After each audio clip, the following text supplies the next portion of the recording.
हम वो कर सकते हैं जो रसूलुल्लाह सल्लल्लाहु अलैहि वसल्लम ने खैबर में किया था। यहूद खैबर को नहीं भूले, आप भूल चुके। क्या आप जंग में शामिल होना चाहते हैं? वीडियो को आखिर तक देखें।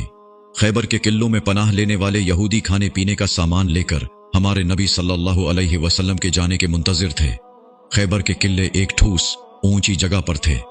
अगर आपने तीर मारा तो वो आपके पास वापस आ जाएगा। अगर तुम पत्थर भी फेंको तो वो उन तक नहीं पहुंचेगा। अगर आप चिखेंगे तो आपकी आवाज आप तक नहीं पहुंचेगी। खैबर तबाह नहीं हुआ, खैबर फतह नहीं हुआ था।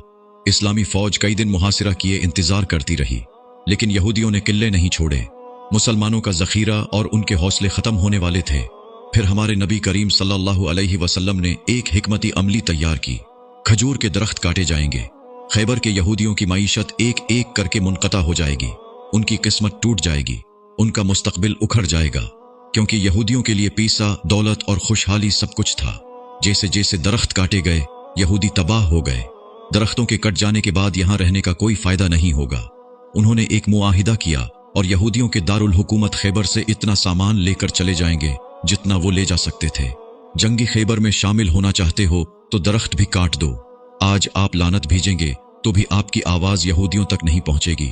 पत्थर फेंकोगे तो इसराइल तक नहीं पहुंचेगा। अगर आप तीर भी मारेंगे तो वो उन तक नहीं पहुंचेगा।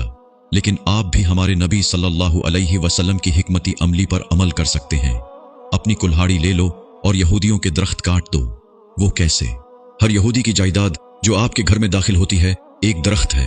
हर यहूदी साबुन जो आप इस्तेमाल करते हैं एक दरख्त है। हर कोला जो आप पीते हैं एक दरख्त है। हर यहूदी पानी जो आप पीते हैं एक दरख्त है। Cokes, Pepsi, Fanta, M&S, AMC, Donald's, Dominos, Pizza Huts, Tescos, Sainsbury's, Morrisons, Ariel, अल्जिरास, मैक्स, डनोन्स और गोगल को देखें। जो उनका साथ दे रहे हैं वो उनके दरख्त हैं। क्या आप खैबर की जंग में शामिल होना चाहते हैं? लिहाजा बाइकाट की कुल्हाड़ी उठाओ और यहूदियों के दरख्त काट दो। हमारा अल्लाह फरमाता है कि जो कोई मामूली सी नेकी भी करेगा उसे उसका अजर मिलेगा। इस पैगाम को अपने तमाम मुस्लिम ग्रुपों तक पहुंचाएं। आओ मुसलमानों, खैबर में शामिल होने का वक्त है। तो क्या हम इतने कमजोर ईमान वाले हैं कि ये भी नहीं कर सकते?